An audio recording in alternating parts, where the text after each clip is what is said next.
Well, good afternoon and welcome to this week's weekly update for Friday, January 24th. My name is Everett Vass and I'm joined by Sherry McLeod, our managing broker here at Cape Breton Realty. Good afternoon. Good afternoon. How are you? I'm good. Yeah. It's Friday. It's Friday, yeah. What we thought we'd do today is actually part one in a two-part series that will continue next week. And we thought we'd divide up the seller process, understanding what sellers need to know when they're putting their houses or their land on the market, and some of the things that they should be aware of, and some of the areas that they may not be aware of and could need some help, where we've helped others and have found that there is some trends there that we want to make sure that people are aware of. So.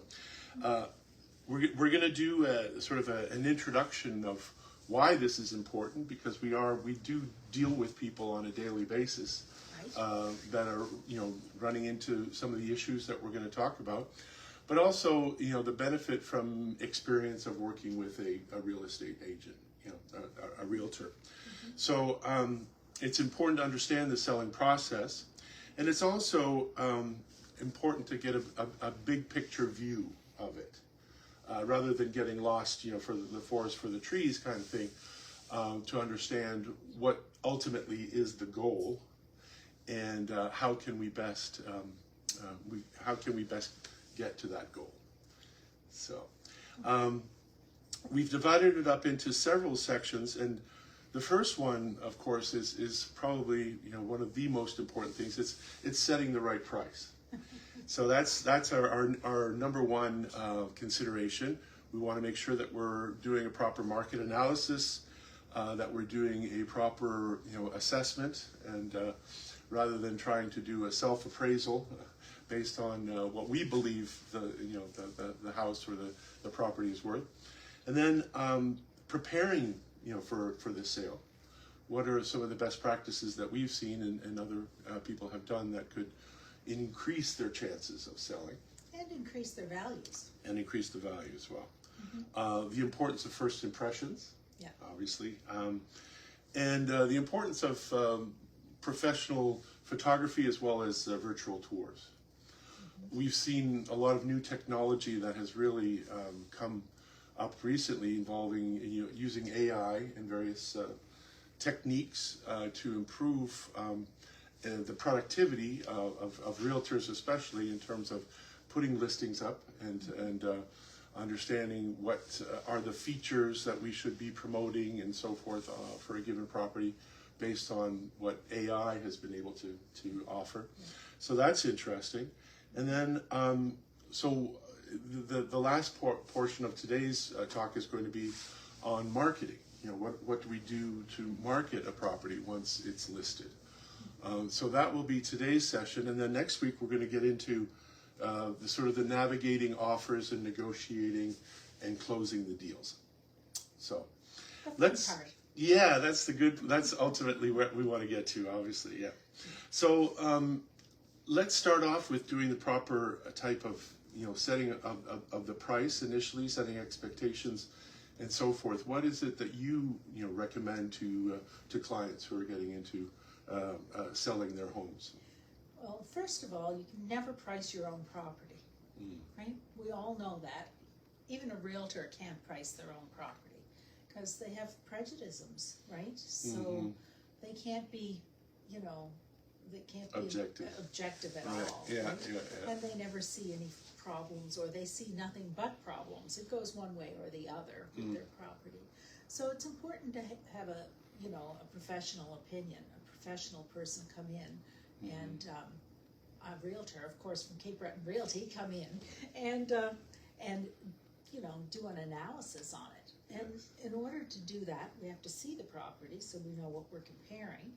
So we're comparing apples and apples. And in rural areas, which is mostly what our market is, the majority of it, and it's very difficult to find exact comps. So you need a number of comps, sometimes from different areas and different markets.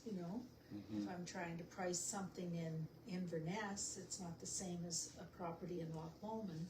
But if I'm trying trying to price something in River Bourgeois, it might be very similar to a property in Lower River. Yeah. You know, Yeah. things like that. So certain communities you compare as well as the properties.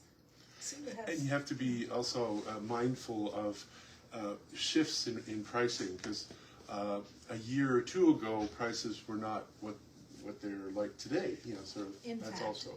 your comparables should be 6 months, Yeah. within 6 months, if possible.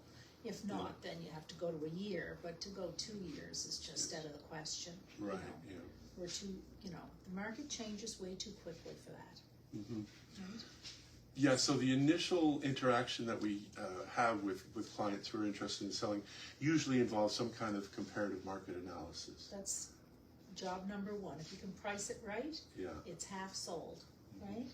yeah, A good listing, I guess, is more than half sold, right? Yeah. If you go by that old cliche. mm-hmm.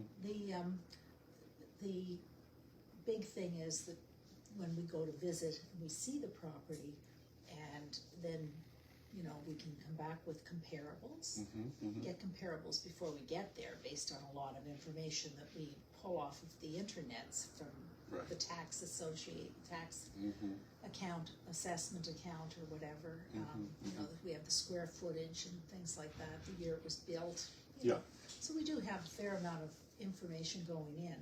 Right. But sometimes, you need a little bit of lipstick to get the thing going as well, right? Yeah. Declutter, Yeah. get rid of all the stuff, Mm-hmm. depersonalize it, Mm-hmm. take off, all those lovely pictures of your grandchildren are wonderful, but let's put them away until after the sale. Right.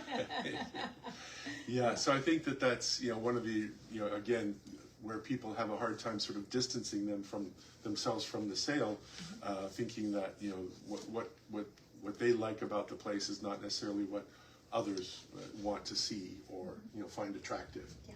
Yeah, and it's- And the buyers, we have to think what the buyers want, So a buyer wants a white kitchen, and that seems to be the trend, or gray walls or marble countertops or whatever the trends are today. Those are the things that people, should be leaning towards if they have to replace your countertops or put a new vanity in the bathroom, or, things like bathrooms and kitchens always sell, of course, right? And you get your money back on them. And we talk about, different things that you can do. Paint always gets your money back, right? But if you need a roof and it's leaking, then you better replace it. Don't get me wrong. But there's lots of things that people think they should do, like, well, maybe I need to add a piece on. Well, it's not going to get you any more money necessarily, because a garage doesn't pay for itself, things like that. Yeah, the other advice that we give is don't put a lot of money underground, because underground you never seem to get the money that you paid for, for finishing the basement or whatever That's it is that is. That's right. Yeah. And, you put in a brand new septic. Well, if you can repair it, do that, because nobody pays you any extra because it's a brand new septic or it's an old septic. It's harder to get that money back because you don't see it. Yeah, yeah. And what about getting a professional assessment, someone who's an assessor? Is that something that you see common, or does that only come into play when, say, a buyer is looking to get insurance? An appraiser, you're meaning? Yeah, like an appraiser, yeah. There's nothing wrong with having an appraiser come in and do an appraisal, but you're going to pay for that. Right. And they're going to use comparables from the MLS system, the same as we do.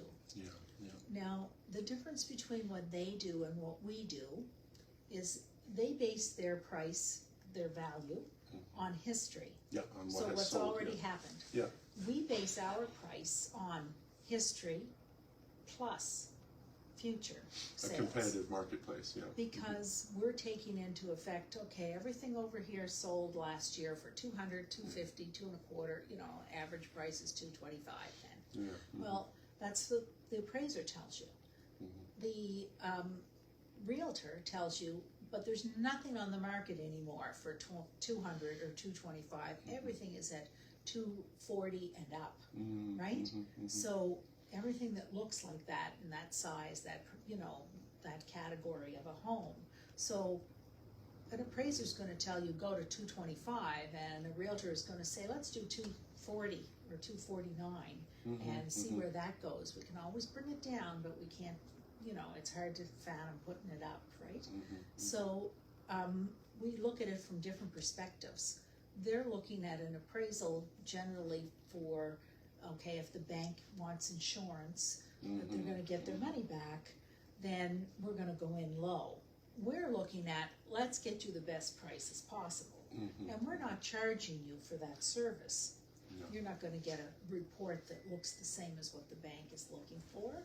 You're gonna get a report though. I mean, we certainly do you know, comparables and pull them off and show you, and we'll sit with you and talk to you about, okay, this is what this sold for, and this is what's on the market now, and so we need to be in here. This house has a hot tub, your house doesn't, but you have waterfront and they don't, or, you know, and we price it together, right, based on those things. And most people, you know, even if they're not happy with the price, they realize that it's a science, not it's not a warm and fuzzy thing. It's that This emotional is what it exercise, is.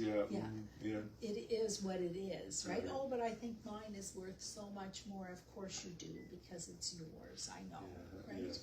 And, I mean, we need to be compassionate about it, but at the next breath, if they wanna sell it, that's what the numbers show. Right. And we want them, it can't be too far out of whack, because if it is, the bank won't lend the money on it. Right, yeah, so you Right. have to be sort of within a certain Within a limit, certain range, right? So, Yeah. so it's, So once that's been agreed upon with the seller, you know, what are the sort of the next steps in terms of putting the listing on the market?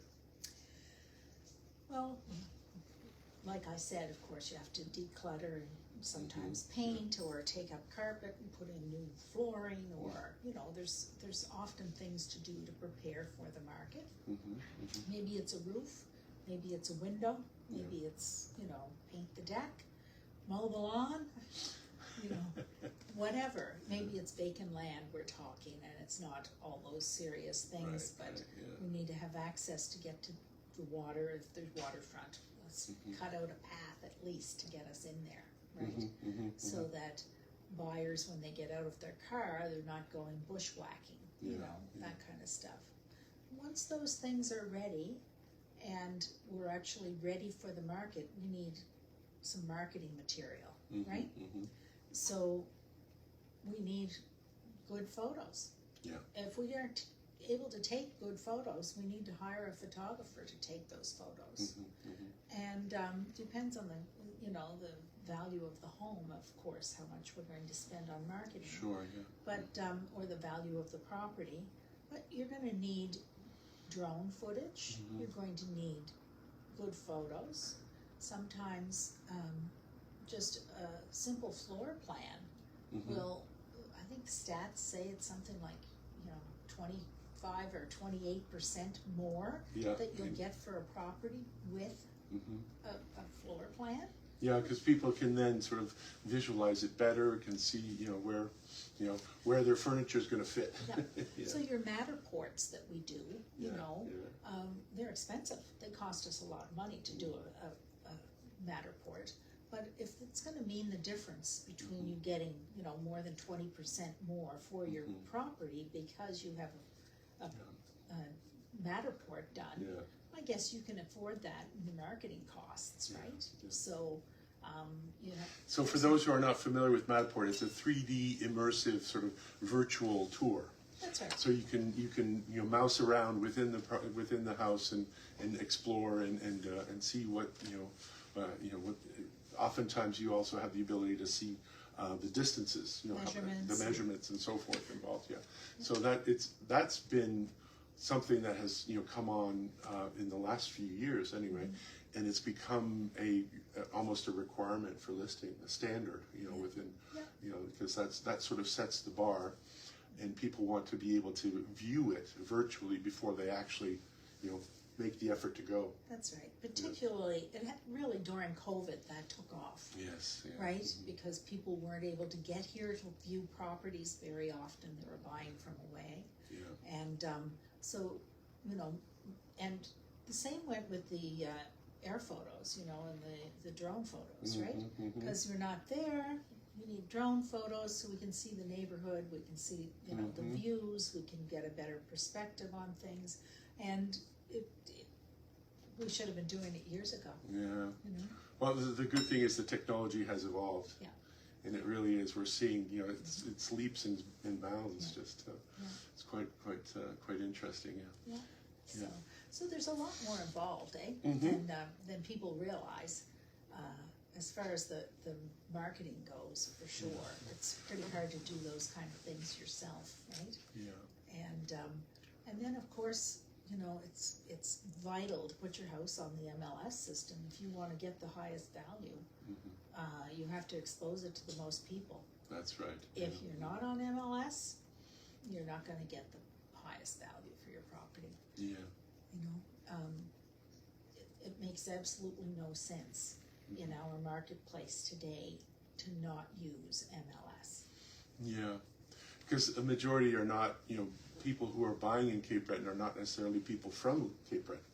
They're not driving around and seeing the signs in front of people's yards, you know, sort of thing. Yeah. So they need to, you know, they need to be able to see it and have, you know, again, most people are visual, so they need some kind of a visual that helps them sort of project themselves into the property. Yeah, yeah. And, you know, here, our company name is well known, but and, you know, if you're searching for real estate, you're in Cape Breton, you're probably going to put in real estate in Cape Breton. It's hard for our name not to come up, right? Yeah. But if you're in Europe or you're in the States somewhere and you're looking in Cape Breton, you don't necessarily know the company names to put in, No. right? And so everybody knows to go to MLS, right? Everybody knows that. That's all of North America has an MLS system. A good portion of Europe now has an MLS system.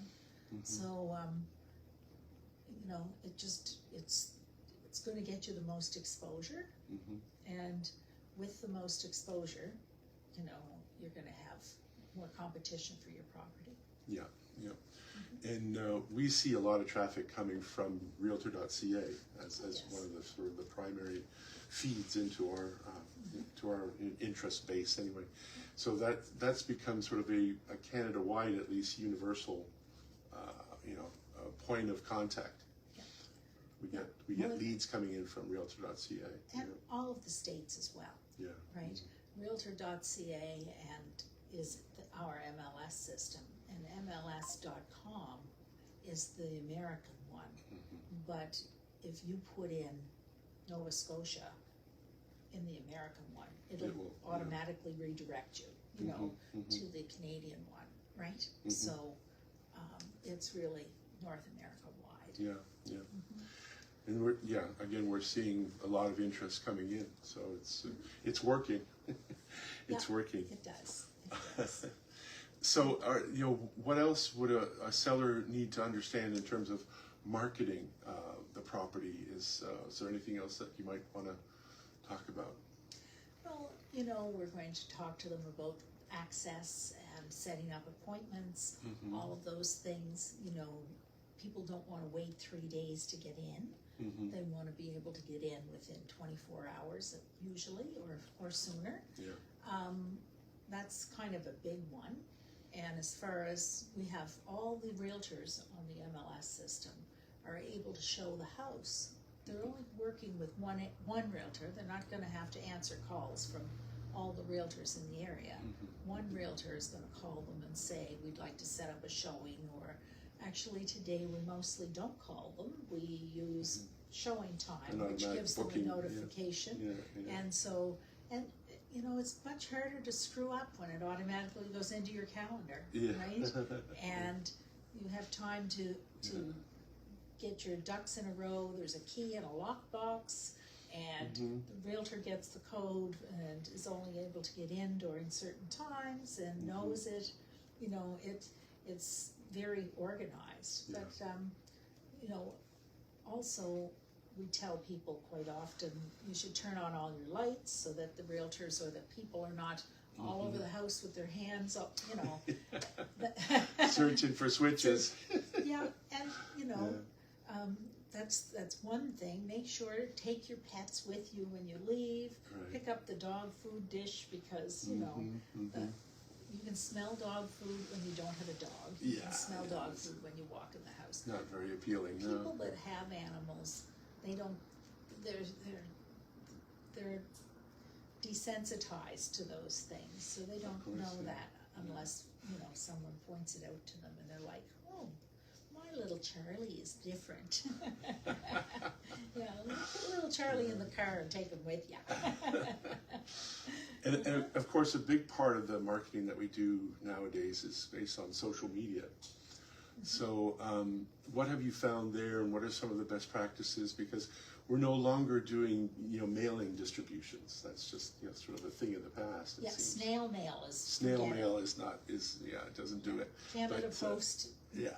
is out of the question now. I mean. Yeah, but social media, we're using, everything from LinkedIn to Facebook to Instagram, Twitter, So TikTok. Yeah, we've got all irons in the fire, at this point. Yeah. So what have you found with social media? What are some of the interesting observations? Well, one thing about social media, people can ignore it. That's fine. Mm-hmm. It's not. When you get a flyer in your email, or you get a flyer in your snail mail, in your mailbox or whatever, it's a little more cumbersome. But social media is just a flick, and if it interests you, you stop there and you read it, right? Yeah. So social media seems to work quite well. Of course, organic social media is the best, right? And if it takes off, wow, right? But generally, when we run ads, we'll let it go generically first or whatever, and then after a couple of days, we might boost it, and then it'll start coming up as a paid or sponsored ad, right? And that's how we get things out to Ontario or Toronto or BC or Calgary or Boston or Florida. Yeah, where you can do some targeted marketing based on geography. It's possible. Not just geography. You base it on geography. You base it on age. You base it on sometimes professions, right? So during COVID, I did a lot of that with. Professions. If somebody that had a profession that could actually work from home. So you targeted people like bankers, because bankers were able to work from home, mortgage brokers or realtors and things. And, I got a couple of realtors from Ontario down here. It worked, so. And we also maintain a website of our own. I mean, seems every realtor or brokerage has their own website. How much importance is placed on that versus coming through MLS? Well, your own website, everybody has a website, right? When we started, we had the first website in Nova Scotia, real estate website in Nova Scotia. Did you know that? That's how long we've been here. Holy smokes. Anyway, it was an old DOS program, putting it together. It took so much time. It was awful. But it was awful, but it was great. Yeah, at the time. Yeah, very few people had internet. It was, everybody said, "Sherry, you're crazy. Why are you doing that?" But anyway, they didn't know what email was. But it's important to have your own website. If you don't have a website on the internet, then you're not a marketer, right? Yeah. And let's not forget, that is what we do for a living, right? So we have to be able to market ourselves along with the properties, right? So we want people to come to us so they can buy properties, and we want people to come to us so that we'll sell properties. And they go there to say, okay, there's a concentration of what you do and what I do and what you know, each of us is doing and how we are marketing things, right? And same with Facebook. Everybody needs a Facebook page. Everybody needs, you know, every company now has a Facebook page. It's all about your brand. It's all branding. Yeah. And getting your face out there, right? You know, it's just like signage. I mean, you can't sell without a sign. Yeah. And if you have a sign that's that big with your personal phone number, that's not going to get the attention that a big sign, you know, with a nice big red post would get a lot more attention, wouldn't it? Right? So, so it's the whole idea. Well, that's so on we can just close out on marketing. Is there anything else that because I mean we do a lot of paid for ads as well. We do advertising. Is that proving to be of interest? Oh, of course. And of course. I mean, we advertise in the Wall Street Journal, or we'll advertise in the Lux magazine, or we'll advertise in the DuPont Registry, or it depends on the value of the property, of course, where it has to be advertised. But more than anything, it's not going in hard-covered books or magazines or anything anymore, because people don't buy them. People don't look at books anymore. They look at those things on the internet, right? And so there's a fair amount of that. And what goes into that is not just a picture and a little write-up. Now you need movies and videos and Matterports and all of this connected to your ad, right? So, you know, it's a big process to put it all together, and a lot of background, and you know, by the time you get all your professional photos and your write-up, and AI does what it needs to do to help with your photos, to help with your write-ups, to do, you know, we're using AI for a lot of things, right? So, and then you have to spend some money to get it out there and get some attention, right? And it's a big bad marketplace out there that, you know, everybody's competing with their dollars to get the attention. And so you have to be creative and know how to form those things to show up on your search engines, and you know, hashtags and things like that are important. You know, we do it all the time. For the average Joe that's trying to sell their house, good luck to them, because you know they're leaving tens of thousands of dollars behind. Right. Yeah, I think that's the sort of the most significant value that we can provide, is that exposure. Yeah. And that's what makes the difference. Yeah. And when the time comes that a buyer comes along, a buyer is going to talk to the realtor and say, oh, but I don't like this, or geez, you know, that's a pink wall. Well, then there's an objective person right behind them, the realtor, that says, I could have that pink wall painted before you get here, and it might cost $200. Yeah. You know, is that the only problem you can find here, right? Because we can fix that. So, you know, just some logic, because there's no emotion, I think, is the whole. Yeah, it's a matter of perspective. Yeah.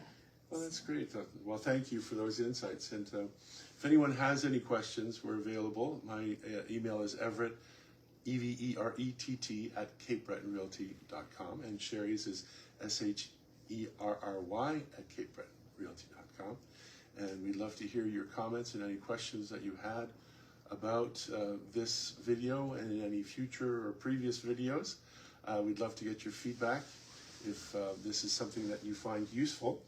And so next week we're going to tackle the navigating offers and negotiation, and closing the deal as we do, because that's the most exciting, and oftentimes the most critical as well. Yeah. When it comes down to it. That's right. Yeah. Any other ideas? Any other perspectives you want to give us? Did we miss anything? Did we talk about preparing for showings and stuff? I guess so. Huh? I think so. Good. Well, thank you. Well, and once again, have a great weekend. We'll celebrate. Friday. Happy Friday. Happy Friday. And With some Fiddler's Choice. yes. Sláinte. Thank you. That's great. Have a good weekend. Terrific.